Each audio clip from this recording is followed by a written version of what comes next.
Leo majira ya saa 4 kasoro nilikuwa nimetoka kwenye shughuli zangu na rejea nyumbani, nikiwa na jirani yangu, rafiki yangu, na nilikuwa natumia gari yake. Kwa hiyo mimi nilikuwa naendesha, yeye amekaa upande wa pili.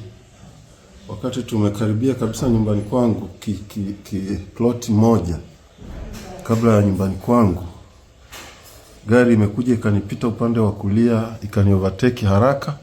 Gari aina ya Probox ikani block kwa mbele, alafu gari nyingine ikani block kwa nyuma. Wakashuka watu wengi, nafikiri kama 5 au 6, wakafungua mlango wangu, wakamshusha yule bwana ambaye nilikuwa naye upande wa pili, wakanibeba kwa nguvu. Sasa na mimi nikajua ni utekaji, nikaanza kupambana nao, napiga kelele, watekaji. Nikaanza kupambana nao, napiga ngumi na nini, lakini wakanizidi, wakaja wengi, wakanirusha nyuma ya hiyo gari, alafu wakanifunga pingu kama mnavyoziona hizi. Funga hizi pingu, ndio wakaendelea kunishambulia. Sasa hizi damu nazo niona, walikuwa wananishambulia na kitako cha bunduki, wanapiga kichwani na wanasema leo ndio siku yako ya mwisho. Na mimi sasa nikawa najaribu kupambana nao, lakini sasa kwa sababu nilikuwa nimeshafungwa pingu, ikawa ngumu kuwakabili. Lakini wakati tunakwenda, barabara ni mbaya sana kutokea pale nyumbani kwangu kwenda mpaka kwenye barabara ya lami. Ile gari ilikuwa inakimbia, inaruka sana. Kwa hiyo pingu hizi zikakaza kwenye mikono sana. Kidogo nikawa nahisi mikono inataka kukatika. Kama unavyoona, zimekaza sana. Kwa hiyo sasa nikawa nakosa nguvu ya kukabiliana nao. Lakini nikapata nguvu baada ya kugundua kwamba wanajadili, kuna bodaboda wanafuatilia hiyo gari. Na wakawa wanajadili, wanasema bodaboda wanafuatilia na wanaendelea kuongezeka. Sasa wakati wanakimbia,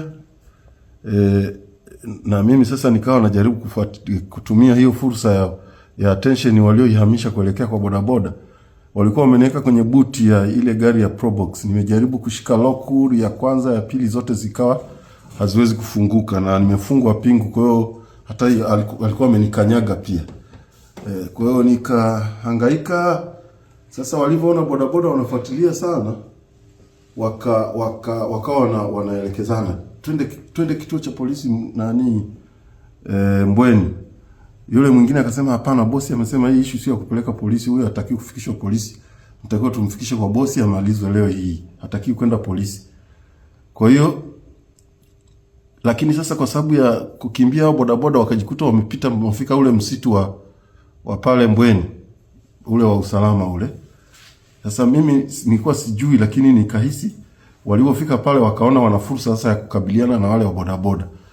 Wakashuka wote kuanza kupiga risasi. Nimesikia wanasema wapige risasi hao bodaboda wote, piga risasi wasiendelee kutufuata. Sasa wakashuka wote kwenye gari. Mimi wakiwa wanaamini niko kwenye buti, siwezi kunyanyuka na nilikuwa nimefungwa hizi pingu. Nilipoona tu wameshuka na wako upande mmoja wa gari, nikajirusha kwa maumivu makali, lakini nikajirusha kwenye siti ya katikati.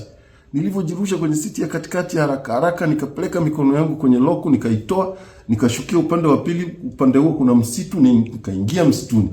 Kwa hiyo wanakuja kushtuka, wanarudi kwenye gari, mimi nimeshaingia msituni. Wakaanza kunifuatilia, wanapiga risasi, msitu umefunga sana, hawezi hata kupita. Mimi nikawa na crawl kiasi kwamba suruali yangu imenaswa kwenye miba, nikaiacha humo, siwezi kujitoa miba kwa sababu nimefungwa pingu. Nimekroa kwenye miba kwa muda wa saa nzima na nusu, ndio nikaweza kutoka upande wa pili. Na kwa hiyo namshukuru Mungu, angalau niko salama sasa, nimeweza kutoroka kwenye mikono yao wauaji.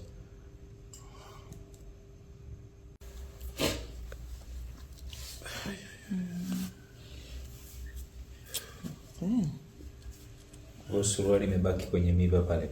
Iko msituni kabisa. Kwa sababu ilinasa. Hauna wallet, hauna vitambulisho? Sikuwa na wallet, ila nilikuwa na hela. Okay. 700. Wallet sikuwa nayo, wallet yangu ilikuwa sijaibeba.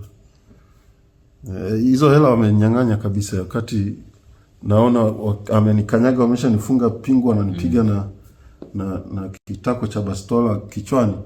Akaingiza mkono upande wangu wa nani, akachukua. Kulikuwa kuna 700,000. Nilikuwa nimebeba hizo hela kwa sababu gari yangu ilikuwa iko garage. Nilikuwa najua akimaliza kutengeneza nilipe mafundi. Kwa kuna kama 700,000. Huyo amechukua kabisa, huyo alikuwa ananipiga na hiyo kitako cha bunduki. Ni askari mweusi lakini anaonekana ana lafuzi ya Kizanzibari.